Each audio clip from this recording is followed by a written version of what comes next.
individuals with mental health conditions have historically faced discrimination and misunderstanding, which plays a significant role in the stigma associated with mental health. It's basically the fear of being judged or labeled. That's the stigma around it. Yeah, it's the fear of being judged or labeled, which has deterred people from opening up about their mental health struggles, almost as if it's a form of weakness to open up about it. Now, the most common symptoms of poor mental health is conditions like anxiety, depression, and to a certain extent, trauma.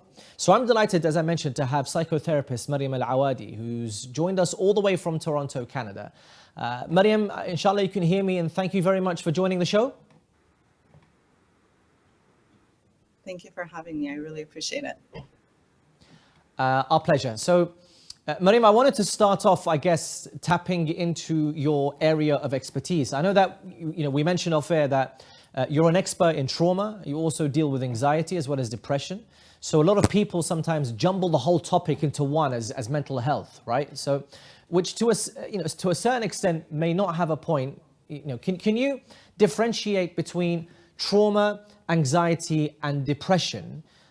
Just a very brief definition of the three. For sure. So trauma basically is defined as an event that could happen to you, something that is super distressful, whether it's a natural disaster, war, abuse, any type of event that can harm you, like what's happening in the world nowadays as well. But trauma isn't also not only what it happens to you, but also what doesn't happen to you. So there's something called small t trauma, which is what doesn't happen to you. So in childhood, you're born with certain needs.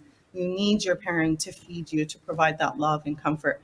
And what happens is that a lot of the time when parents are busy and they're not able to provide that love and comfort, and they're only providing, let's say, the shelter, and they're busy working, and kids lack that emotional support and that love, that also can cause trauma. Anxiety is a natural emotion that all of us have. It's in us for a reason. Allah created it in there to help us, with our worries, with our fears. It's characterized by sense of uneasiness, worry, and nervousness, which we all have. It only becomes excessive and worrisome if it becomes too much. There's something in clinical psychology called general anxiety disorder, and there are definitely symptoms to that, which is excessive symptoms of anxiety. And depression, so there's a term for it as well. It's called major depressive disorder. Is a mental health condition characterized basically by sadness, hopelessness, inability to do the things that you were previously interested in. It can involve physical symptoms like changes in appetite, low energy, difficulty concentrating. So this is just a brief definition between the three. No.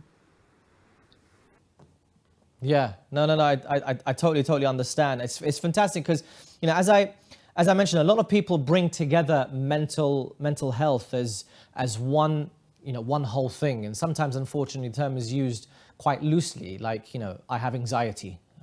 Or I'm depressed. Is that even the case? Can people make a claim to say I have anxiety if they're feeling anxious about certain things or an event that's coming up? Is it okay to use those terms? Because sometimes I feel like it's played down when actually anxiety is a real difficult issue. Okay, so it's normal for a person to say I have anxiety. Because it's normal that they're anxious through whatever they're going through, whether it's an exam if they're a student, or whether the environment they're dealing with. When you want to talk about mental health perspective and you want to talk about extremes, there's general anxiety disorder, which is diagnosed by a medical doctor. And that is the extreme sense of anxiety. So just like with everything else, there's a spectrum. So anxiety can have a spectrum, and someone can be experiencing lower levels in anxiety, and somebody else can be experiencing higher levels of anxiety. Yeah. Okay, so for generations, Mariam, our community has always played down mental health issues as very taboo. They pin it down to a lack of faith, and it's definitely ignored. What do you say to this?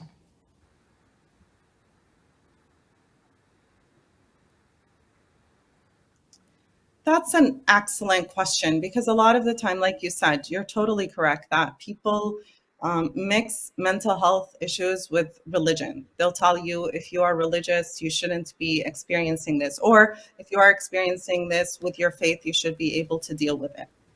That's like telling somebody with a broken leg, with your faith and prayer, your leg is going to heal, Yeah. right? Sometimes you need to make sure Allah subhanahu wa ta'ala gave us the tools, right? He Yeah. told you go to the اسألوا أهل العلم, ask the people of knowledge.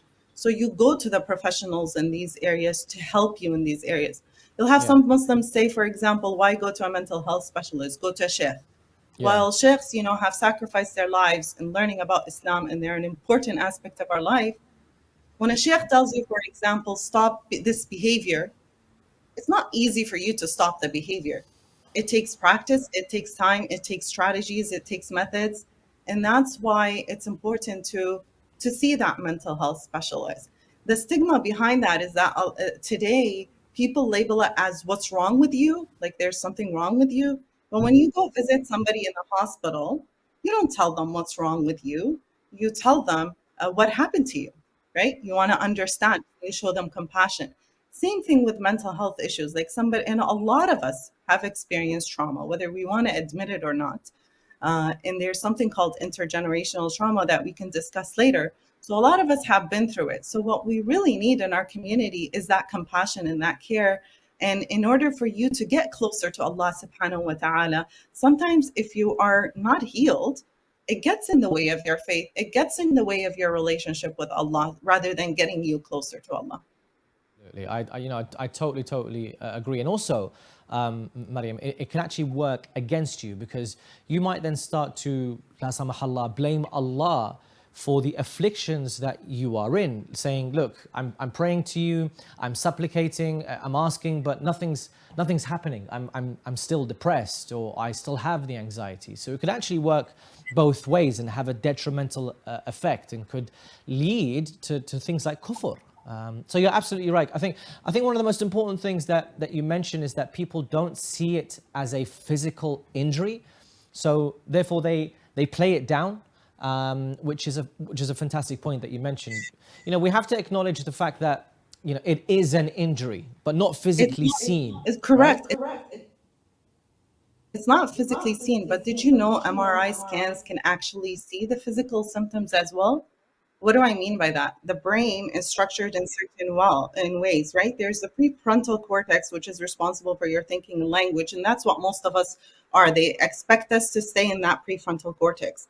Whereas a part of your brain, the amygdala at the back, is created there by Allah subhanahu wa ta'ala, like your smoke alarm, okay, in your body. It's meant there to detect threat and for you to not use your prefrontal cortex and just, act upon instinct and save yourself in the moments of threat. So when you experience trauma, what happens is that actually MRI scans can actually see how the effects of trauma can actually impact your amygdala and your hippocampus, which is responsible for processing emotions. So what happens is that when you experience such events, it shrinks, and you can see that in the MRI scans. And research has shown there are ways to reverse this. And so it's something that you can't see, but it's actually physiologically impacting you. It's like you can't see Allah, but Allah is there. Can we differentiate specifically between anxiety from elders and youths, so children and elders, in terms of their symptoms? Can we differentiate anxiety and how they respond to it, or how they are afflicted by it? So it's important for us to realize there is a difference between developmental anxiety, which is normal, okay, and then there is when it becomes too excessive. So it's important for the parent to notice these things. So notice visible symptoms.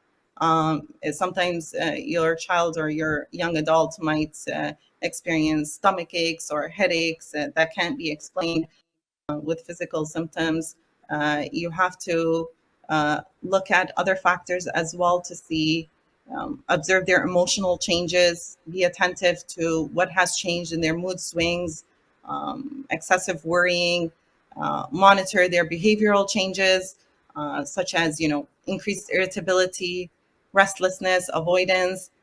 So it's really important to actively listen. I can't stress enough on the importance of actively listening to be able to differentiate the level of this anxiety. And of course, it's really important to ask open ended questions as well, to come with curiosity and non judgment, to be able to help our youth in that area and our Yeah, children. yeah. I wanted to ask. It's a bit challenging, but it may make sense. So, can trauma be entirely subjective with one person's experience of a distressing event being traumatic, while another person's experience of the same event is not so traumatic? If so, how do we define and measure trauma objectively?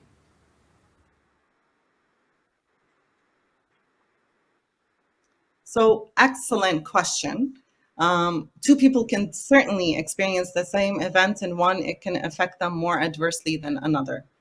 There are certain factors that impact that. So, history of trauma, other factors as well, how their resiliency, how they were raised, their support system, their circle. There are many factors that impact how you will deal with a traumatic event. Your level of empathy. Some people are just born with a higher level of empathy. So they feel for others. So not only is their own traumatic events impact them, but the traumatic events of other people could deeply impact them as well. So some things are innate and some things are built with time, because resiliency is a factor that many parents try to develop in their kids, but try to develop it in a forceful manner. I'm going, to give this harsh conditions so they could build resiliency, but that actually does the opposite effect. So it's really important to really, for the child and the youth, to realize that they have that love and support from their parent in order for them to be able to deal with traumatic events in a more healthy manner. No, I totally agree, and I wanted to bring this discussion to more current affairs. Obviously, we've seen what's happening around the world, Middle East, Palestine. I personally know people that have been affected by just looking at the images and the videos that have come out. And you mentioned quite astutely that sometimes trauma can come about from events of other people. What would you advise those who have been affected by the afflictions of other people, especially, what's happening in the Middle East?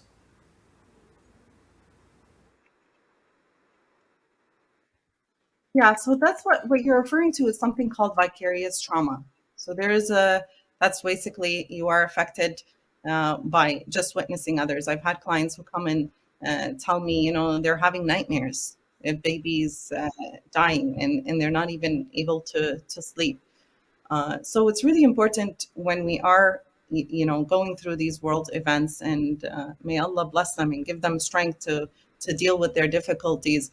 It's important we manage how much we consume, because it becomes almost like an addiction of consuming the news 24 hours. You're not meant to listen to the news 24 hours. Yes, you're meant to keep yourself informed.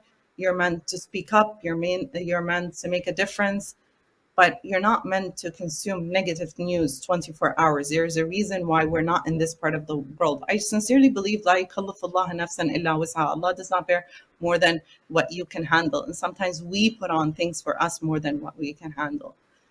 So some common things that people are having is, intrusive thoughts, emotional distress, sleep disturbance. Some are even, avoiding. So avoiding isn't, so that other extreme is not healthy as well. Too much is not healthy. Avoidance is not healthy either. Imam Ali alayhi salam says, خير الأمور أوسطها, to keep a balance, right? So the best of the deeds is in the middle. So it's really important to support each other, talk about these difficult emotions that we're having, not just avoid it or just watch it, like talk about it, and talk about it without judgment. There's a lot of guilt of, I'm able to have a home, but they're not able to have a home. Yes, we're allowed to feel sad and distress, allow these feelings to be there rather than avoiding them. A lot of people try to avoid their feelings, and whatever you avoid persists. So avoidance isn't the solution. So just providing that space to communicate with each other, thinking of ways we can advocate for them, whether it's speaking up, sharing information, going to protests, whatever we can do, donating, inshallah, and praying for them, not to underestimate the power of prayer and seeking help. Like there are, mental health specialists who are doing, group sessions for these type of events to provide that support. Support is crucial during this time. Absolutely. On a more sad note, Mariam, if we do look at the children of war, i.e. Palestine and Gaza, these children, should they survive and they end up growing up, living through war, and actually not just the children of Palestine, but many children of war, should they grow up, and most of these children have lost family members, that have been killed. Again, we refer back to the harrowing images, like children who are bidding farewell to their mothers or their sisters. Should they survive and grow up, what, in your opinion, are their mental state going to be like, especially from a trauma perspective? And how do they overcome this? Excellent question, brother. So there's actually a new study that talks about trauma being passed down generationally. And the study is called epigenetics. So what that means is that trauma can actually be passed down through genes. But the good news is you're not stuck. Just like trauma can change your genes in your body, the brain has the ability to adapt and learn and heal. So that's called neuroplasticity, when you build new pathways in your brain for healing. So it's not your fault what happened to you, but it is your responsibility to heal. So it's very difficult what they went through. The first thing in a disaster like this is, we need to make sure food and water and shelter is provided before therapy is taken. But the next steps after that, inshallah, once the basics are provided, the next steps would be to seek professional help.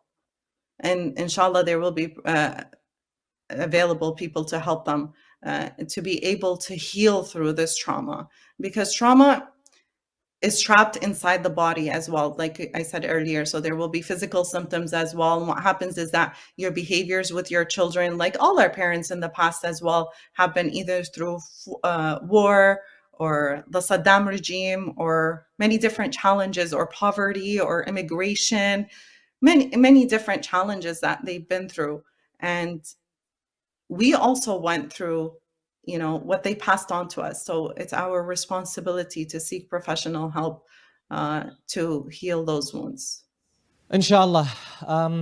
This discussion is vast and there are many more questions that I have, but psychotherapist Mariam Awadi, thank you very much for your time.